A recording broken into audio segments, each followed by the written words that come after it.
అస్సలాము అలైకుం. హాయ్ అండి, అందరూ బాగున్నారా? అందరూ బాగుండాలని మనస్ఫూర్తిగా కోరుకుంటున్నాను. దాంట్లో మేము ఉండాలండి. ఈరోజు నేను బూర్లు చేస్తున్నానండి. బెల్లం బూర్లు చాలా బాగుంటాయి. చేసిన తర్వాత ఇట్లా పొంగుతాయండి. నేను కొన్ని చేసిన తర్వాత నేను చూపిస్తున్నానండి. ఇప్పుడైతే పూర్తి రెసిపీ చెప్తాను, మీరు కూడా చూడండి, ట్రై చేయండి. 1/2 కిలో రైస్ అండి, ఇది రేషన్ రైస్. ఇది నైటే కడిగేసి నానబెట్టేసినానండి. నైట్ అంతా నానిపోతాయి కదా, ఇట్లా తుంచితే ఇట్లా తుంచిపోతాయండి బియ్యం. ఇది బాగా నానిపోయిన తర్వాత పొద్దున్నకి ఒక జాలరీలో వేసేయాలండి. ఈ బియ్యం అంతా నీళ్ళంతా వెళ్ళిపోతుంది కదా, ఇట్లా జాలరీలోకి వేసేస్తే నీళ్ళు పోయిన తర్వాత ఒక కాటన్ బట్ట కింద వేసేసి ఇట్లా వేసేయాలండి. ఫ్యాన్ గాలిలోనే ఆరబెట్టుకోవాలా. బియ్యం బట్ట పైన వేసేసి బియ్యం అంతా ఆరబెట్టుకోవాలా. కొంచెం తేమ ఉండాలండి పిండి రుబ్బేటప్పుడు. ఇట్లా చూడండి, ఇట్లా అంతా బట్ట పైన వేసేసి ఫ్యాన్ కింద కొంచెం ఒక 15 మినిట్స్లో బాగా ఆరిపోతాయండి. కొంచెం తేమ ఉండాలండి బియ్యం. ఇట్లా మిక్సీ జార్ బౌన్లో వేసేసి పిండి చేసుకొని నైస్గా ఒక బౌన్లో వేసేసి ఇట్లా అంతా అద్దేయాలండి బియ్యం పిండికి. ఎందుకంటే గాలి కింద ఉంటే కిందంతా గాలి వెళ్ళిపోయిన తర్వాత ఒక ప్లేట్ పిండి పైన మూసేసి పెట్టేద్దాం సైడ్కి. మళ్ళీ ఒక బౌన్లో బెల్లం తీసుకోవాలండి. హాఫ్ కిలోకైనా తక్కువ అండి బెల్లం. ఎందుకంటే 1/2 కిలో బియ్యం అయితే 1/2 కిలోకైనా తక్కువ బెల్లం అండి.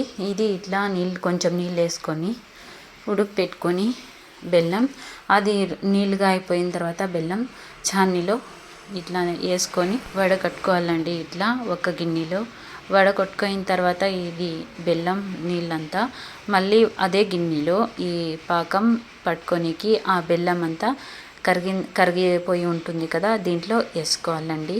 వేసుకొని పాకం వచ్చే వరకు ఉడుకు పెట్టుకోవాలా ఈ బెల్లం అంతా. ఇట్లా ఒక గిన్నెలోనే అదే గిన్నెలో వేసేసినాం కదా, ఇట్లా ఉడుకు పెట్టుకుంటున్నానండి. బాగా ఉడుకు పెడితే అదే పాకం వచ్చేస్తుందండి. చూడండి, లైట్గా పాకం వస్తూ ఉంది. అది మీడియం ఫ్లేమ్లోనే ఉడుకు పెట్టుకోవాలి ఇది. ఎందుకంటే హై ఫ్లేమ్లో ఉడుకు పెట్టుకుంటే కిందంతా పాకం ఉండిపోతుంది, పైనంతా నీళ్ళు వస్తుంది. దానికోసం మీడియం ఫ్లేమ్లో ఉడుకు పెట్టుకోవాలండి పాకంకి. చూడండి, కొంచెం అవుతా ఉంది. ఇంకా నీళ్ళలో వేస్తే ఇట్లా కలిసిపోతూ ఉంది. ఇట్లా కలగకూడదండి పాకం. నీళ్ళలో వేసిన తర్వాత మళ్ళీ ఇంకోసారి చూస్తున్నాను ఇంకా వచ్చిందా లేదా అని. పాకం ఇంకా రాలేదండి, ఇంకా లేత పాకం రావాలండి. చూడండి, ఇంకా నీళ్ళు కలిసిపోతూ ఉంది. ఉండలాగా వచ్చేసి పాకం, లేత పాకం వస్తే చాలండి. మళ్ళీ వేసి చూస్తున్నాను, చూడండి. ఇట్లా వేసి చూసుకోవాలండి పాకం వచ్చిందా లేదా అని. చూడండి, ఇట్లా వస్తే చాలు పాకం. ఇంకొంచెం ఉడుకు పెట్టాలని ఇంకోసారి వేసి చూస్తున్నానండి. ఉడికిన తర్వాత చూడండి, ఇట్లా ఉండలాగా అవుతా ఉంది. చూడండి, ఇప్పుడు కరెక్ట్ పాకం వచ్చింది. ఇట్లా అయితే చాలండి పాకం. ఎందుకంటే ఇట్లా పాకం వస్తేనే దాంట్లో బియ్యం పిండి అంతా వేస్తే బాగా వస్తాయి బూర్లు. మళ్ళీ దీంట్లో పాకంలో ఇది యాలక పొడి, మళ్ళీ గసగసాలు కొన్ని వేయించుకొని గసగసాలు పెట్టుకుంటున్నానండి సైడ్లో. ఆ గసగసాలు యాలక పొడి వేసేసి ఒకసారి కలపెట్టేసి నెయ్యి వేసేసి 1 స్పూన్ స్టవ్ బంద్ చేసేయాలండి. ఇది ఇప్పుడు బాగా కలిసిన తర్వాత స్టవ్ బంద్ చేసి మళ్ళీ దీంట్లో బియ్యం పిండి 1/2 కిలో బియ్యం పిండి ఇది రుబ్బుకొని పెట్టుకుంటాను కదా గిన్నెలో, అది బియ్యం పిండి వేసుకొని బాగా కలుపుకోవాలండి. ఇట్లా మేము ముద్ద చేస్తాం కదా, ఆ గరిటెతో తిప్పుకోవాలండి. కట్టితో ఇట్లా తిప్పుకొని పిండి వేసుకోవాలా. కొంచెం పిండి వేసుకోవాలా.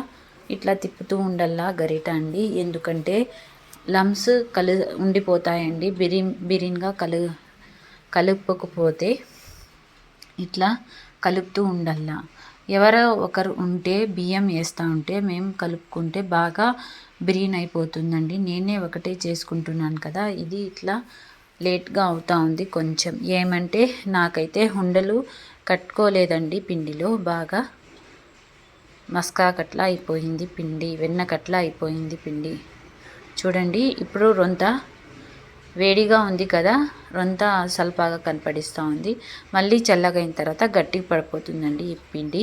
చూడండి పైన ఇట్లా నెయ్యి 1 స్పూన్ వేసుకొని బాగా పైనంతా వేసుకోవాలండి నెయ్యి. ఇట్లా పెట్టేసి ఒక మూత పెట్టేయాలండి. నూనె కాగే వరకు మూత పెట్టేయాల. మళ్ళీ ఒక కవర్ తీసుకొని దానిపైన ఆయిల్ రాసేసి ఇది ఉండలు చేసుకోవాలండి పిండికి. చిన్న పెద్దగా చేయాలంటే పెద్దగా చేసుకోవాలా ఉండలు, చిన్నగా కావాలంటే చిన్నగా చేసుకోవచ్చు.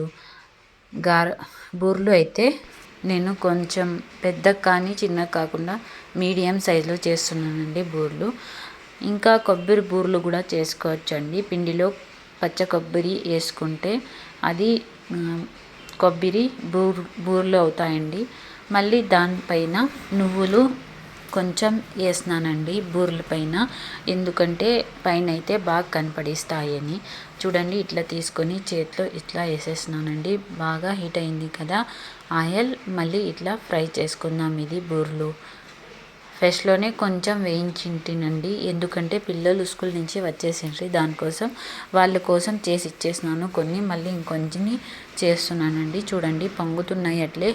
ఇంకా నేను సోడా పిండి కూడా వేయలేదండి, ఇట్లే పొంగుతున్నాయి ఇది బూరెలు అయితే. ఎంత బాగా వచ్చినాయి కదా, మీరు కూడా ట్రై చేయండి తప్పకుండా. మీకు కూడా పర్ఫెక్ట్గా వస్తాయండి ఇట్లా బూరెలు. ఎవరు చూస్తున్నారో కొత్త వాళ్ళు నా ఛానల్కి ప్లీజ్ సబ్స్క్రైబ్ చేయండి. మా ఇంట్లో అయితే వద్దు చేయొద్దు ఇవంతా వద్దు అంటే ఉంటే కూడా నేను చేస్తున్నానండి. ఎందుకు అంటే ఇంట్లో ఫ్రీగా ఉంటాం కదా, చేసి ఏమైనా మేము కూడా సాధించాలి కదా, అందుకే నేను కూడా ఇది ట్రై చేస్తున్నానండి. ఎవరైనా నా ఛానల్ రెసిపీ చూస్తే తప్పకుండా సబ్స్క్రైబ్ చేయండి, నాకు సపోర్ట్ చేయండి. ఇట్లా చేసిన తర్వాత రెడీ అయిపోయినాయండి నువ్వులు బూరెలు రెడీ అయిపోయానండి. ఈ మళ్ళీ తుంచి చూపిస్తున్నాను చూడండి. బూరెలు ఎంత బాగా వచ్చినాయంటే చూడండి, మెత్తగా ఉన్నాయండి, బాగుంటాయి ఇవి. పిల్లలకి స్నాక్స్కి ఇప్పుడు సంక్రాంతి పండగ వస్తూ ఉంది కదా, అది కూడా దాంట్లో మీరు చేసుకుంటారండి కదండి, తప్పకుండా చేసుకోండి ఇది బూరెలు. బాయ్ అండి, అస్సలాము అలైకుం, అల్లా హాఫీజ్, థ్యాంక్ యూ ఫర్ వాచింగ్.